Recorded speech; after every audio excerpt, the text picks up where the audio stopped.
Hello everybody and welcome to an unboxing video of the Razer Wolverine Tournament Edition. This video is sponsored by my mum. My birthday in 2 days at the time of recording, and she has very kindly asked me what I wanted, and I said this, and she got it. Technically I shouldn't have it this early, but I want it. So just have a little look around the box to start with. See the front, very clean, and the gloss effect on the actual controller itself. See if I can get that in the right kind of light. That's very nice. This is obviously only for every Xbox and for the PC. The side box here, telling you what's inside the box. I'll give you a second to read that. The back of the box. Customize and conquer. Customize to conquer.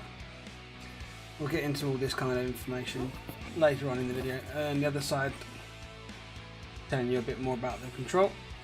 But let's get inside. No one wants to see the box anymore. Move the microphone out of the way. And there we are.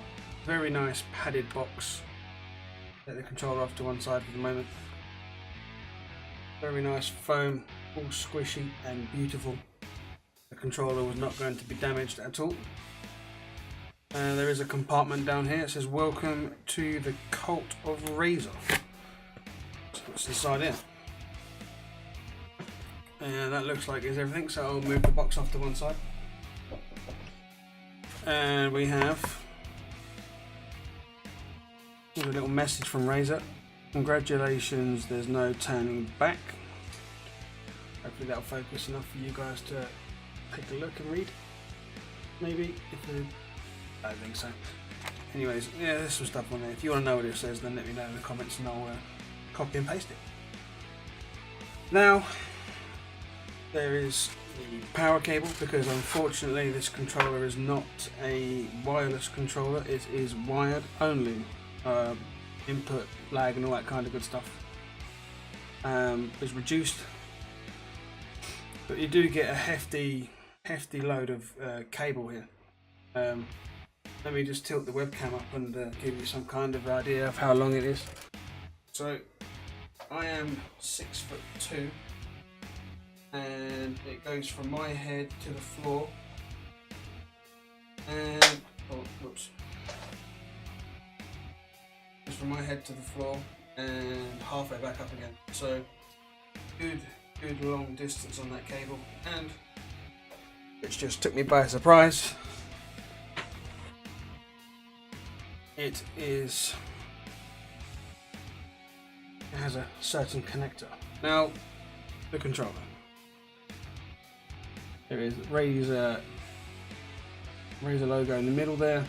All these buttons are very nice clicky buttons, and the one thing that's a bit off-putting to start with, but we'll get used to it, is the fact that these buttons don't press like original Xbox controllers. They actually have a slight click to them, so listen up.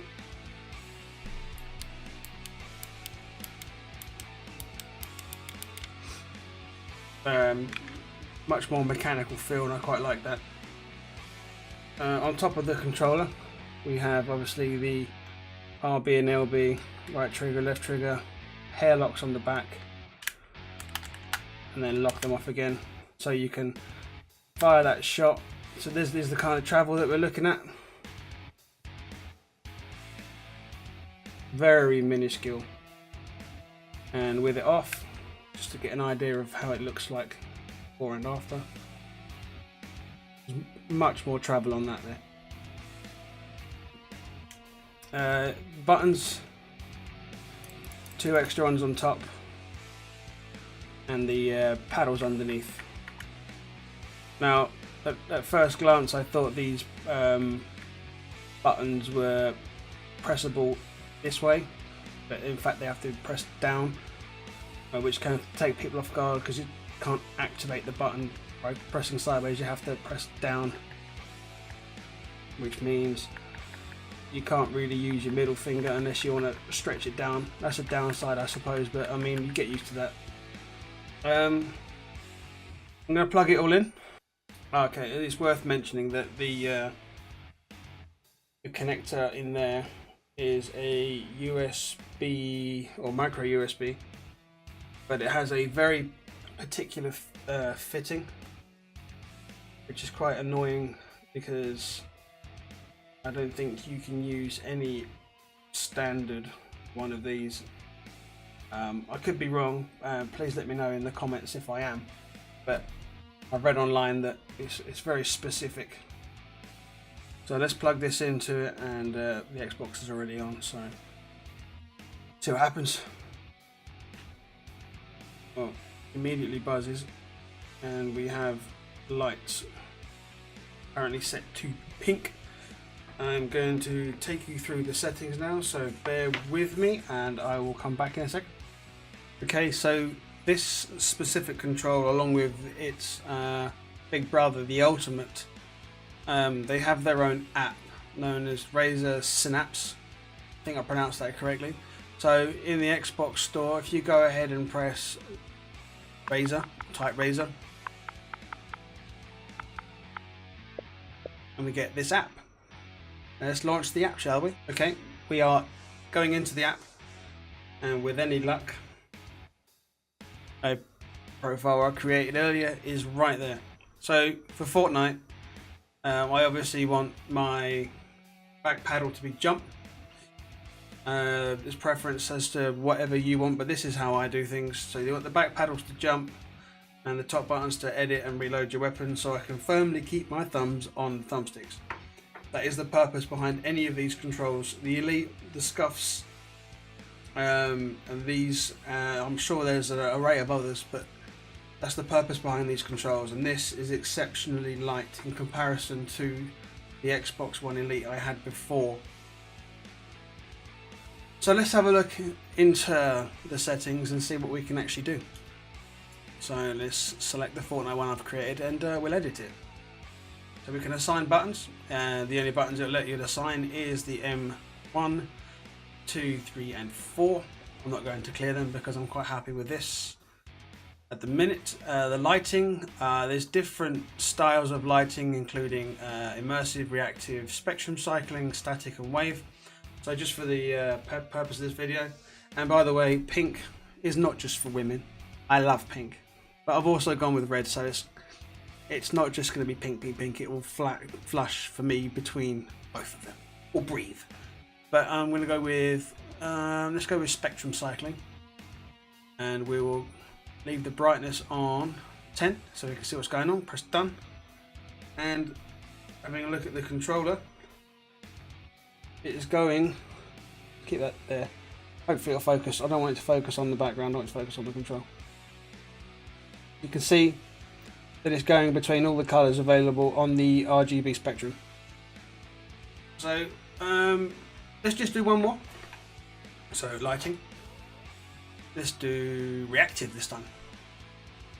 So the brightness and the duration, let's go brightness max. Duration, we'll put that on short, if I can actually make it go short, and the colour, because I like it, will be pink.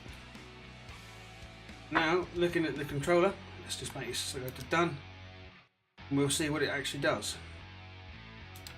Okay, fine. So the moment I press a button, it'll activate, so it's kind of reacting to what I'm doing, which is a cool, in my opinion, it's a cool idea. Let's have a look at the other settings. I'll put it back on breathing because that's where I had it before. Okay, so we're going to look at focus now. We press onto focus and it'll ask us to assign one of the back paddle buttons. So I've gone with the button number M3. So the moment I press and hold M3 based on the left thumbstick sensitivity bar, this is without, you can see the dot moving quite quickly and really far as well. So I hold down the button and it will only allow me to do half that. So effectively, this will obviously be used for your right thumbstick on shoot 'em ups like Fortnite example. You can just get that precision shot. But I'm not going to use that, but that's something that's a good function and I'm sure a lot of people will use it. Okay, now we're going to take a look into the Agile.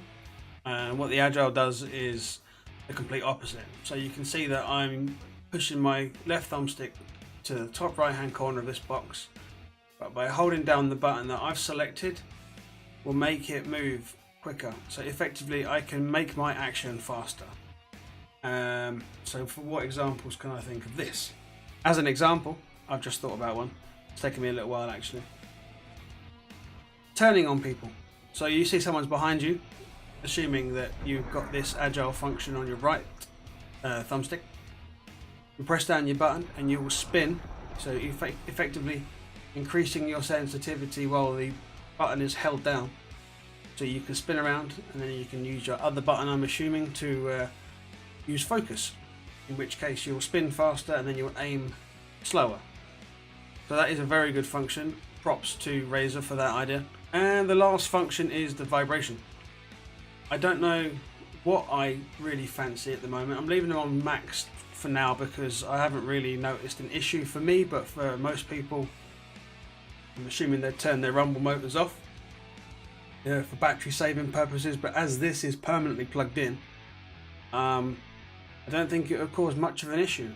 If you have any recommendations for why I should leave this on or turn it off, then go ahead in the comments section and write that information down, and I'll have a look.